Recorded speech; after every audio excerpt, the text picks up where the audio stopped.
The sun was rising slowly above the red mesas, painting the sky with shades of orange and pink.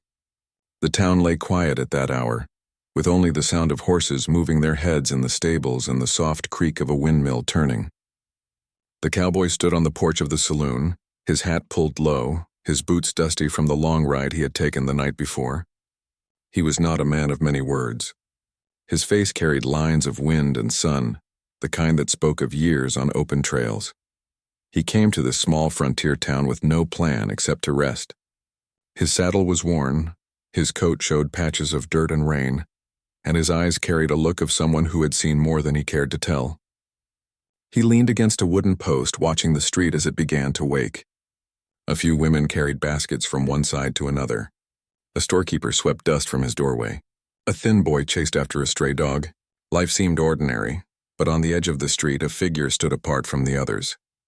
An Apache woman, her clothes simple but touched with patterns of her people, waited with a kind of quiet strength. She did not walk among the townsfolks. She stood as if she were both part of the place and far away from it. Her long dark hair fell over her shoulders. Her skin carried the deep tone of the desert sun and her eyes held a storm.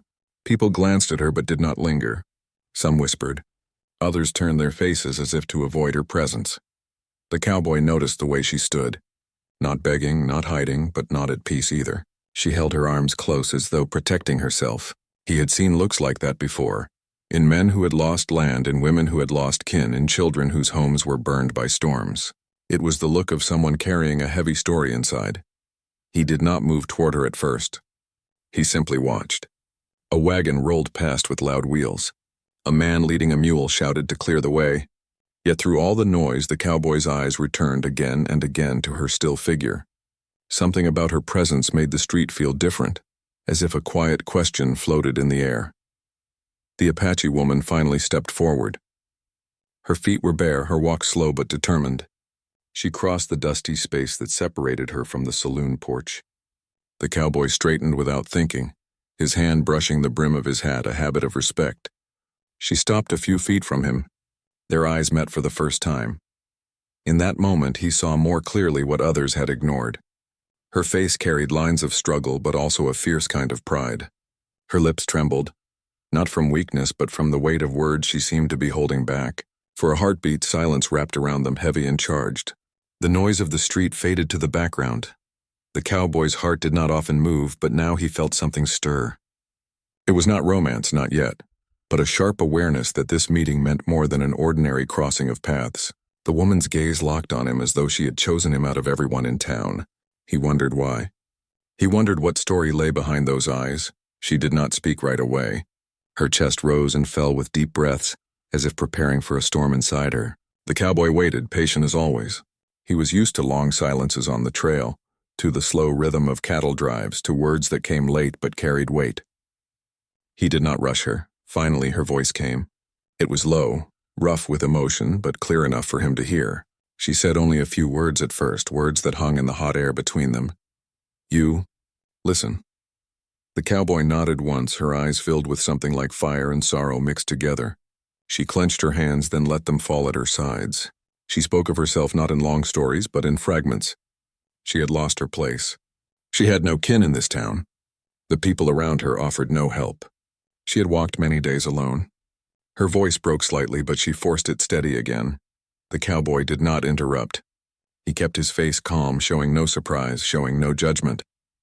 At last, the Apache woman spoke the words that shocked him and would soon shake the entire town. Her voice grew stronger, though her hands shook. She looked straight into his eyes and declared, "Make me your wife or I'll die." The cowboy felt the air turn heavier. The street seemed to stop moving. A man carrying a sack paused. A woman holding a child froze at the corner. People had heard. The words were too sharp, too fierce to be ignored. The cowboy's jaw tightened, but not from anger at her. He felt the weight of those words pressing into him. He had been asked for many things in his life: work, money, a fight, a trail. But never this. Never something so sudden, so desperate, and yet so naked in truth. He could see her chest rising fast, her eyes unblinking. She was not playing, not teasing. She truly meant what she said, and yet behind her fierceness he sensed fear. Fear of being left without a path. Fear of being swallowed by silence and emptiness. He wanted to respond, but no words came quickly. He did not believe in giving quick promises. His life had taught him that words spoken without thought could break hearts and destroy trust. So he stood still, caught in the strange moment, while the town whispered and judged around them. The woman did not look at the others. She kept her gaze fixed on him, waiting for an answer, holding her breath as though her life truly hung on what he would say. The cowboy felt his throat dry. He pulled off his hat slowly, letting the air touch his forehead. His pause was not rejection. His pause was the space of a man searching for the right way to step into another person's storm. The street no longer felt ordinary. The rising sun, the wooden buildings, the dust, all of it seemed to fade compared to the quiet fire burning between the cowboy and the Apache woman. Two strangers, bound in a sudden moment that neither had expected, stood facing a choice that would shape both their paths. The cowboy finally shifted his weight. He did not speak yet, but the look in his eyes said he was listening, truly listening. That was enough for now to hold her from breaking. And so the day began with the town holding its breath, as an unusual story started to unfold in the heart of the frontier. The street did not return to normal after her words. The dust seemed to hang in the air longer. The wheels of the wagon turned slower, and every whisper echoed as though the town itself had stopped to listen. The cowboy stood still, his hat in his hand, while the Apache woman's words burned into every ear around them. People would remember that sentence for a long time. "Make me your wife or I'll die." The townsfolk did not know what to make of it. A man on the corner smirked and shook his head. Two women near the general store looked away with quick steps, whispering behind their shawls. The boy who had been chasing the dog earlier stopped running, his eyes wide at the strange scene. No one dared step closer, but no one dared to walk away either. Curiosity held them there, silent but watching. The cowboy did not raise his voice. He did not shout or laugh. Instead, he studied the woman standing before him. He saw her trembling hands, her lips pressed tight after speaking those words, her shoulders stiff as though braced for a blow. She did not look away. Her dark eyes stayed locked on him with a fire that was both fierce and wounded. He had known women in his life. Some were kind, some were cruel, some were desperate, but never had he seen a woman stand in the middle of a town, risking shame and scorn to speak such raw truth. He could see that this was not a game. It was a cry from the heart, a cry shaped by hunger, loss, and fear. The cowboy's chest tightened. He thought of his own past, of nights sleeping under cold skies, of years when he too had felt alone. He understood what it was to feel cornered by life, but he also knew the weight of marriage, the promise it carried, and the chains it could form if not freely chosen. He could not give her a quick answer, not when every part of him wanted to be sure of the truth behind her words. The people around began to murmur louder. A man leaned against a post and muttered, "She's crazy." Another added, "Desperate woman." But the cowboy heard none of them. His ears were tuned only to the beating silence between himself and her. The Apache woman finally broke that silence again. Her voice cracked but did not falter. She told pieces of her story, not in long detail, but enough for him to understand. She had once lived in a village beyond the hills. Her family had been scattered after sickness swept through. A man from the settlement had promised her protection but left her behind after using her trust. She came into this town hoping for a fresh start, but instead she met cold eyes and closed doors. People did not give her work. People did not offer shelter. Each day she felt herself shrinking, fading, and so she reached the point where words sharper than knives spilled out, marriage or death. The cowboy swallowed hard. He had thought her demand was only emotion. Now he saw it was born from true pain. She was standing at the edge of a cliff in her spirit, and this was her last cry before falling. He wanted to reach out, but his hands stayed at his sides. His mind raced. He could not simply take her words and say yes without thought. That would not honor her nor himself. Yet he could not let her stand there, breaking before the eyes of strangers. He had to move. Slowly he stepped down from the saloon porch, boots pressing into the dust. The crowd pulled back a little, surprised by his calm. He walked up to her until he was close enough to see the shine of tears in her eyes. His voice, when it came, was steady and low. "Come," he said softly. "Not here, not with them staring." He reached out his hand, not to take hers by force, but to guide her gently. For a moment she did not move. Then, as though something in his eyes gave her a measure of trust, she nodded and stepped toward him. Together they turned from the street. The whispers grew louder behind them, but the cowboy ignored them all. He pushed open the door of a nearby boarding house, where the hall smelled faintly of wood smoke and soap. Inside, the air was cooler, the light softer.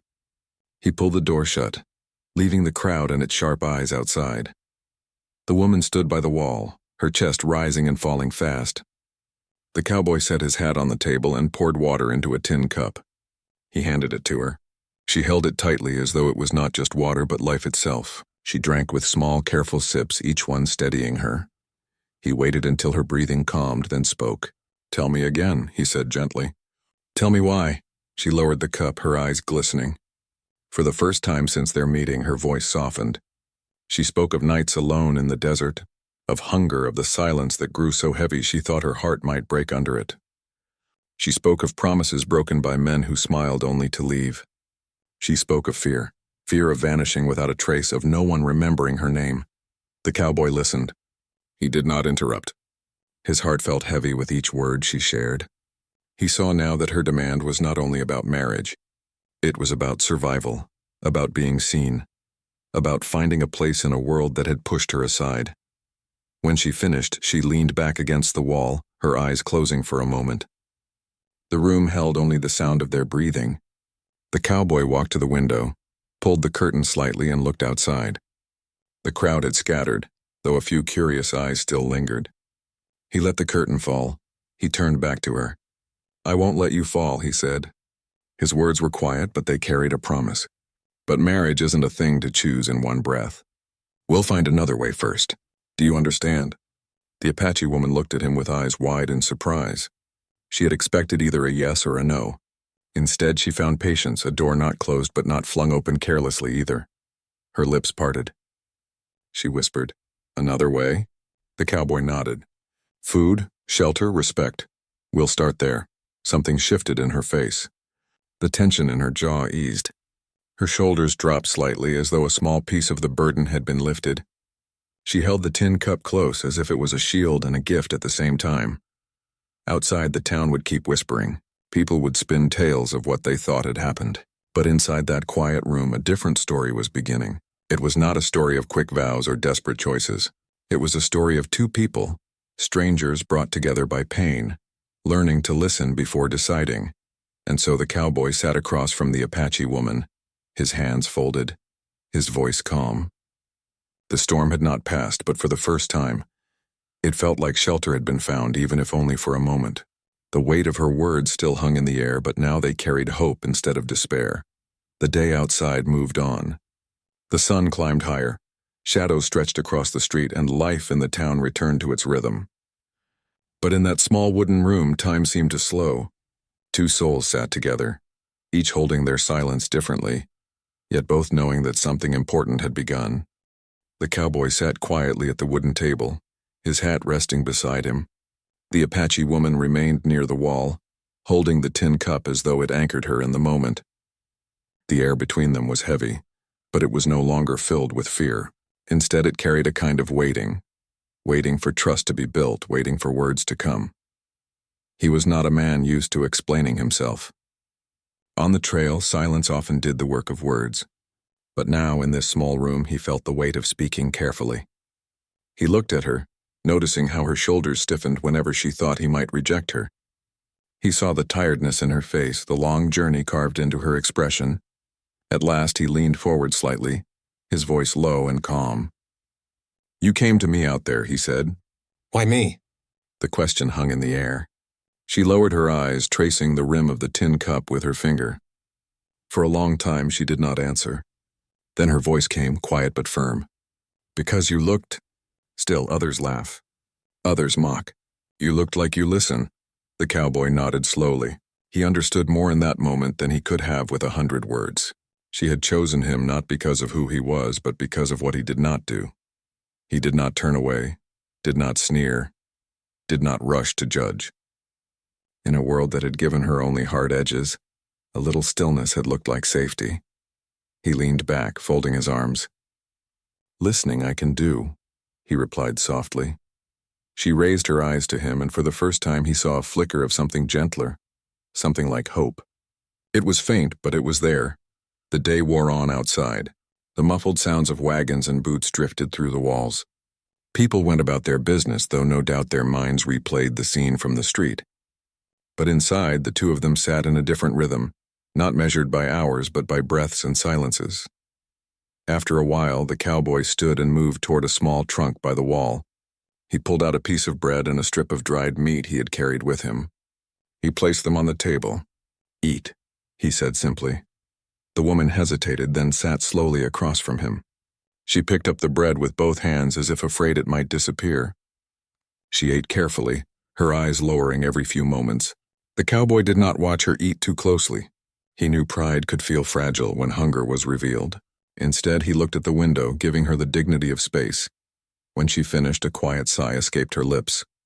It was not only the sound of a stomach filling, but of a spirit loosening its grip on fear. The cowboy finally spoke again. "Marriage," he said, the word slow, "is more than shelter.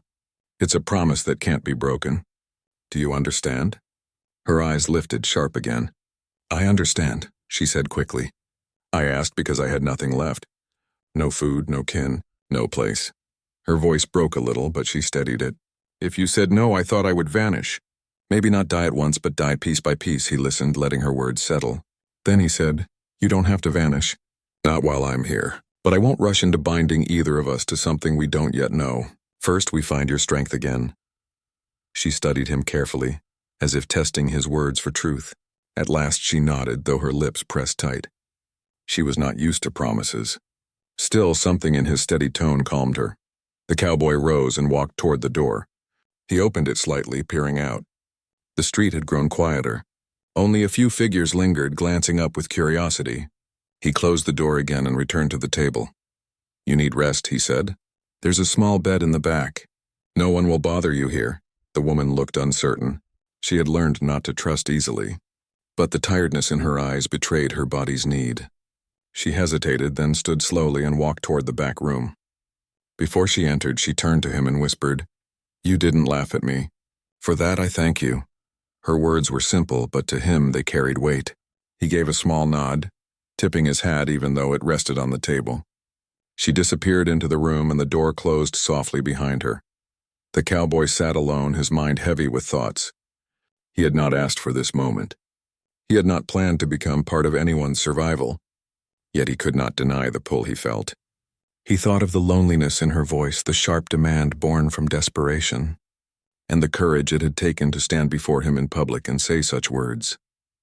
As the sun lowered outside, painting the room in golden light, he made a quiet decision. He would help her find steadiness, whether through food, work, or kin. Marriage might not be the answer now, but dignity and safety could be the beginning. The Apache woman in the back room lay on the narrow bed. Her body trembled from the release of tension, but her eyes slowly closed. For the first time in many nights, she slept without fear of the open sky above her. The cowboy sat in the next room, silent, watching the fading light, a kind of watchman she had not asked for but had been given. That night, the town whispered louder than ever. Some said the cowboy had been trapped by a desperate woman. Others claimed he would marry her out of pity. Still others mocked the scene, turning it into a story to laugh at over drinks. But the cowboy paid no mind to gossip. He cared only for the truth he had seen in her eyes and the promise he had silently made to protect her from vanishing. As the moon rose, pale and high, the cowboy leaned back in his chair, boots crossed, hat tilted. He was not resting fully, for his ears stayed alert. He listened to the soft breaths of the woman in the back room. Each one was proof that she had chosen to live another day. Each one reminded him that sometimes the bravest thing a man could do was to pause, to listen, and to offer quiet shelter when the world offered none. And so the night passed in stillness, two strangers under the same roof, their lives now joined by a moment that had begun in desperation, but was slowly shaping into something deeper. Not love yet, not marriage, but respect, patience, and the fragile beginnings of hope. The morning sun poured gently through the small cracks in the wooden walls, casting lines of light across the floor. The cowboy sat where he had sat most of the night, hat tilted over his brow, boots resting against the table leg. He had not truly slept, but his eyes had closed from time to time in short moments of rest. His ears, however, stayed sharp. He listened to the soft rhythm of the Apache woman's breathing from the small room in the back. That sound gave him some quiet, for it told him she was safe. When she finally stepped out, the cowboy noticed how different she looked. Sleep had smoothed the lines of exhaustion on her face. Her eyes still carried shadows, but there was less trembling in her movements. She stood straighter, as though the simple act of lying on a bed and having walls around her had stitched a little strength back into her bones. He rose from his chair, nodding to her. "Morning," he said simply. She answered softly. "Morning." Her voice was still guarded, but there was a tone of gratitude beneath it. The cowboy poured water into a tin cup again and set it on the table for her. She sat across from him, and for a few moments they ate in silence. Bread for her, a strip of jerky for him. The quiet was not uncomfortable. It was steady, almost like the rhythm of footsteps on a long trail. After a while, he leaned forward. "You can't stay hidden in this room forever," he said. "The town is already whispering. If you want a life here, we need to face it together. Not with demands, but with truth." Her eyes narrowed slightly. "They won't listen." "They never listen," he nodded. "Maybe not all, but some will. And there are people who can help if you let them." She looked down, twisting the piece of bread in her hand. "Help has never stayed with me. Promises break. I only have myself." The cowboy tapped his finger gently on the table. "Maybe, but I believe in another way. Not every man leaves. Not every promise breaks." His words were simple, but the steady tone behind them seemed to reach her. She studied his face for a long time, as if searching for cracks or falsehoods. She found none. Later that day, the cowboy left the boarding house with her by his side. The sun was high, and though whispers followed them, he kept his pace slow and sure, showing no shame. He led her not to the saloon or the store, but to the office of the town doctor, a man with kind eyes who had seen more suffering than most. The doctor looked up when they entered. His brows rose slightly at the sight of the Apache woman, but he did not frown. He simply set down his pen and waited. "This is a friend," the cowboy said firmly. "She needs rest, food, and someone who won't turn her away." The doctor studied the woman for a moment, then motioned to a chair. "Sit," he said gently. She obeyed, though her hands trembled as she folded them in her lap. The cowboy stood close, not as a shield, but as quiet support. The doctor asked questions, not harshly, but with a tone that carried care. Slowly, the woman answered. She spoke of her journey, her losses, and the way she had been turned aside in towns before. Each answer seemed to lift a small stone off her chest. The doctor nodded, never rushing her. When she finished, the doctor leaned back. "You've carried more than anyone should. But you're here now, and that means there's a chance to build again. I'll see that you have food from the kitchen and a blanket for the nights. We'll find a way." Tears filled her eyes, though she blinked them back quickly. She had not expected such kindness. She glanced at the cowboy, who gave a small nod as if to say, "See, not all turn away." From the doctor's office, they walked further down the road. The cowboy had one more place in mind. At the edge of town stood a wooden house where an elder from her people sometimes stayed when he traveled through. By luck, the elder was there, seated on the porch, carving wood with slow, careful hands. The Apache woman stopped in her tracks. Her breath caught. The elder looked up, his eyes sharp despite his years. Recognition passed between them, the kind that cannot be spoken but is felt in the heart. She hurried forward, falling to her knees before him. He reached out, placing a weathered hand on her head. No words were needed at first, only silence filled with the weight of shared memory. The cowboy stood a few paces back, watching with respect. He knew this was not his moment to step in. It was hers. The elder finally spoke in their language, low and gentle, and the woman answered with tears slipping down her cheeks. For the first time, she was not alone in her pain. Someone from her own blood, her own world, was here to remind her that she still belonged to something greater than despair. When the elder finally looked up at the cowboy, his gaze was firm, but not hostile. He nodded once, a silent thanks for bringing her here. The cowboy tipped his hat in reply. As the sun began to lower, the cowboy walked her back toward the boarding house. She was quiet, but her steps were lighter. The fire of desperation that had driven her to shout her ultimatum was cooling, replaced by a gentler flame of hope. When they reached the door, she turned to him. Her voice trembled, but not from fear this time. "Why did you do this for me? You owed me nothing, yet you brought me to the doctor. You found my elder. You gave me bread." The cowboy looked at her with calm eyes. because I believe every soul deserves a chance. And because when you spoke those words to me, I heard more than a demand. I heard a cry for life. I couldn't ignore that. Her lips parted, but no answer came. Instead, she simply nodded, tears glimmering again, and stepped inside. That evening, she sat on the narrow bed, thinking of all that had changed in a single day. She had stood in the street with death in her throat. Now she had a roof, food, a kind doctor, and the voice of her elder reminding her she was not forgotten. The cowboy, sitting by the window, lit a small lamp. He thought about the path ahead. The town might never fully accept her. Gossip would not fade quickly, but he had seen the strength in her hidden under fear. He believed that with patience she could find her place again. As the night grew deeper, both of them sat in their separate silences, hers filled with cautious hope, his filled with quiet determination. And though they did not yet call each other family, something unspoken had begun to bind them. Not a forced marriage, but the first steps of trust. The next chapter of their lives would not be easy. But the hardest part, the moment when she had nearly vanished, was behind them. Now there was a road ahead, and they would walk it together, one step at a time. The days that followed moved slowly but with a steady rhythm. The cowboy and the Apache woman no longer stood as strangers bound only by desperation. They had begun to walk a new path, not one of sudden vows or forced ties, but of quiet trust built piece by piece. The town still whispered. In the saloon, men laughed about the scene they had witnessed.